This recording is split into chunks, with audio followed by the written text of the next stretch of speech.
Yo, how's it going? Bit of a small, let's say, art realization or just a couple of notes on what I've been doing. Basically, during the weekend, seeing that I'm still stuck at the boring work, uh, doing the boring work that I do. Now, okay, so basically during the weekend, I tend to just go out and sketch people up and then give them the drawings and learn some stuff by doing that, learning a bit about caricature and just trying to draw as fast as I can. And I came up with a couple of notes on what I've been doing, what's going on, what's happening, and I thought, why not share it because it kind of helps me or pushes me to reaffirm what I've learned and also figure out what I need to work on. So this is going to be a bit difficult because talking and drawing at the same time is always a bit of a pain in the ass, but hey, it's something.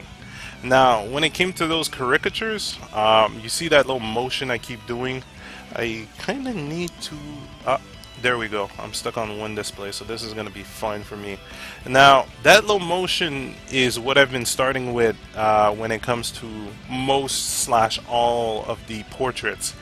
And what I'm noticing is I'm having a much faster time starting with a base, let's say a base skull. And then I start adding the person's feature and try to go as fast as I can to, laying down their features as if I was drawing a character. Now, there's a half and half slot on this because I tend to, and it is something I've noticed, I tend to use the same base constantly, and then trying to mold the portrait into the base, which is not something, it's a good start. It helps me go really quickly, but eventually what I feel is that all the portraits and sketches are going to turn out to be the same, which is not something I want. It is something I want to differentiate. So when it comes for next weekend, one thing I'll try to do is just variate and mess around with shapes.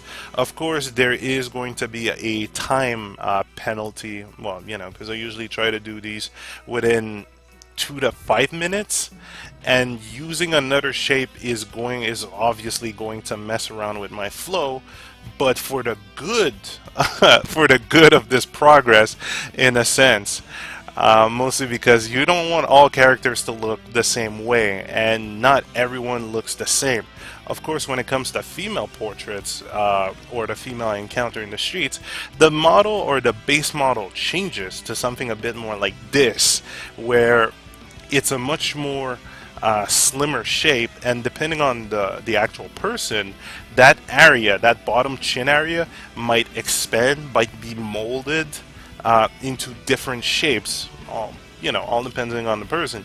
And the same goes with the nose. I've been drawing Asian people as well, lots of Chinese, and I haven't had the guts to go see the visiting Japanese, because I did notice, man, there's a couple of people from Japan that have been popping up and visiting our city, and it's really cool. So it's a great opportunity to try and draw them as well. Yet this is where I'm gonna have to face two things, or I think one thing. Okay, let's start with the obvious one: trying to draw nationality and differences on the spot. Now, frankly, every time I draw a Chinese person, I should go back home, go online, get pictures of a person from China or another region in China, and just a scene, or how can I say that, see the differences, just making up a sheet of what the big differences are, or just trying to develop that muscle memory. Definitely something I want to aim for, and I gotta leave some notes about that, because man, trying to do a drawing which will reflect the difference between a Japanese person, a Chinese person, or a Thai person, is much more complicated than you would think. There are subtle differences. It's kind of like a Haitian person and an African person or a Jamaican person. There are differences, and you've got to work with these. You've got to make sure you understand these, and it is not something I am too accurate at. Mostly because I'm trying to do a caricature of the person, but at the same time, I need to remember to acknowledge their ethnicity and not just draw a generic white person. It's a bit dry to say, but I remember someone making a joke about certain video game characters just being generic white person, generic Caucasian person, you know, or generic African American person, you know, not even going into the differences. And as an artist, it is not something that we should, you know, stick around for. Now, another difficulty I seem to find is figuring out different facial expression for these caricatures. Now, this seems to be mostly due to how I want to evade being too close to the traditional caricature method of, you know, big-headed person which smiles and like big puffy cheeks, you know. I am not a big fan of that. I just dislike it. And, you know, that's preferences. Yet at the same time, I don't want to do that for people. I want to make sure I give them something a bit more, you know, unique, varied, and nothing like that, if you know what I mean. Yet this kind of backed me up in a corner for a while of, well, what kind of facial expression do I give them if I do not want to get, you know, just a bad reaction? Because, okay, I can, let's say if I give a person this look, then the person might tell me, well, I have a shifty look. Or maybe a snarky look, you know. A person could you never know how a person could react. And it's a very tough challenge to just be able to, I don't know, give them different facial expressions, maybe exaggerating on a few things, but not going too far to a point where it's insulting to the person, you know? So, it's a challenge, and it's something I'll have to figure out. Maybe I definitely have to work a bit more on the facial expression as much as I like them. But I gotta just update my, how do you call it? My data bank in a cyborg term. My data bank, my knowledge bank, my item bank, in a sense. Because, you know, as you draw and you, let's say for a crude term, as you copy, but the better term would be to study. As you study, you will learn more stuff. You will perform and do stuff that, let's say, draw stuff that you haven't done before. And this will bring you, let's say, give you some more items under your buckle. It will give you, let's say, more knowledge or knowledge on things you haven't drawn before. And yeah, there you go, your data banks has been increased. So right now I guess I have to go back to studying facial expression to give myself an update of version 10, 20, 50.0 in order to just be able to pull that off in the streets. So definitely one thing. And another thing, and this is the most critical thing, which has been obsessing me for a while. And it's the mantra of how does this character feel?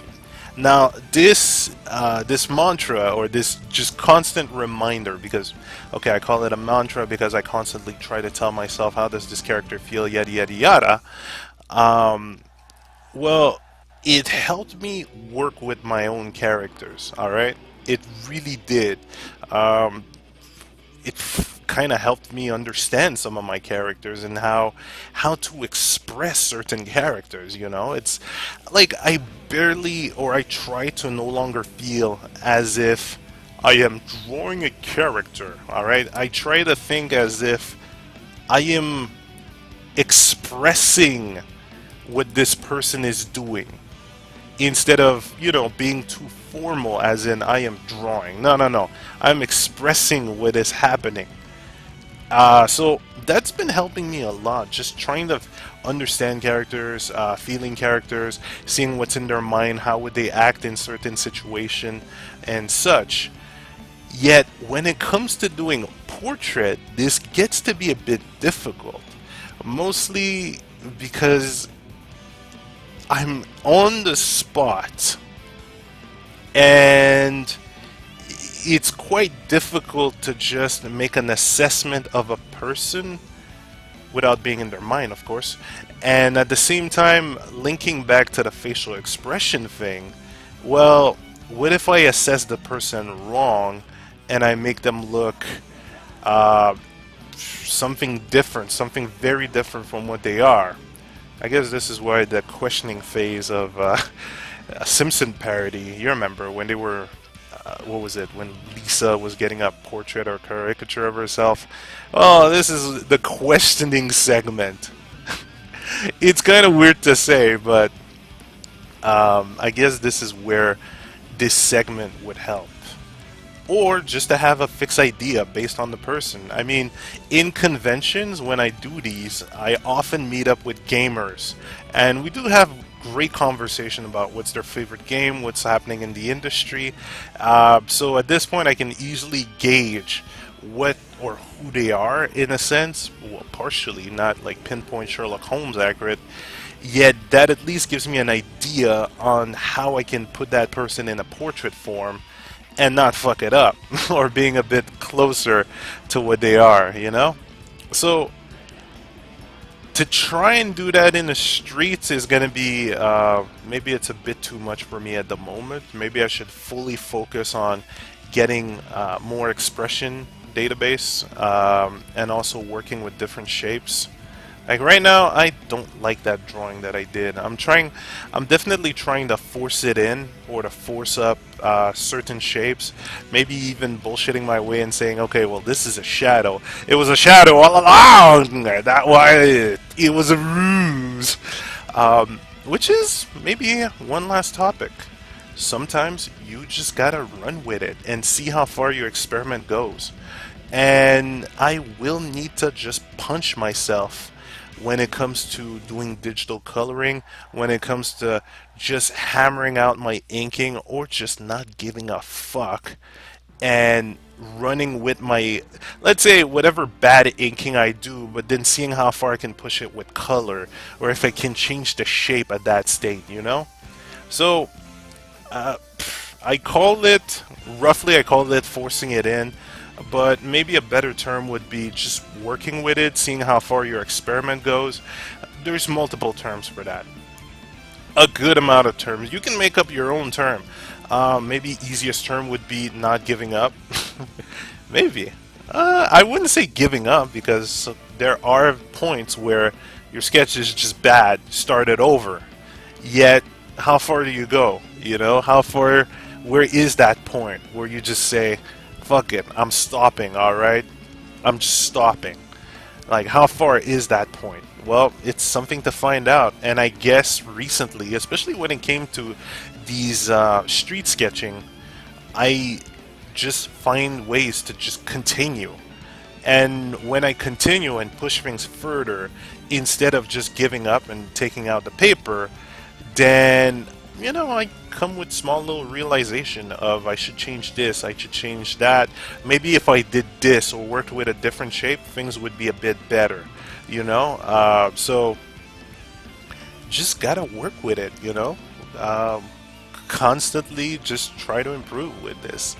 So, just a couple of notes, and it's going to be a fun week of just getting back into that utter flow of upgrading my database, but why not, right? Definitely worth it. Why do I say why not? It's of course the training session continues. Oh, and also Yakuza 5 streaming on Friday. That was a lot of fun. I'll see if I can post some videos when I can. But in the meantime, I'm pretty sure Sega's gonna try to fuck over with whatever I post Yakuza-wise. Let them come. As for you guys, I'll try to make an abridged version, or let's say a cut and paste version of what's been going on. But I will tell you in advance, I speak during the cutscene because they're all in Japanese. So, it's a stream. It's not like a let's play or a formal let's play. Like I said, you know what? I'll keep this for another time. Now it's our time, and I'm pretty much done with what I said.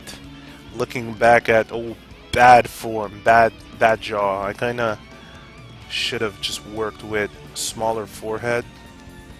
And then maybe, if I really wanted to accentuate the jaw, maybe just go full-blown triangle there and see what I can work it with. Maybe even lowering the nose or making a long nose. I don't know. Like, there's a lot of shape exploration you can do afterwards. Which is why maybe I should keep some of these sketches. Or show the ones that, you know, where people left and I didn't have time to give it to them. Oh well. So I'm pretty much done. This is what I've learned, and I don't know, more stuff coming up. Hopefully more training. Definitely more training. Oh god, definitely more training. I'm out of here. Later, guys.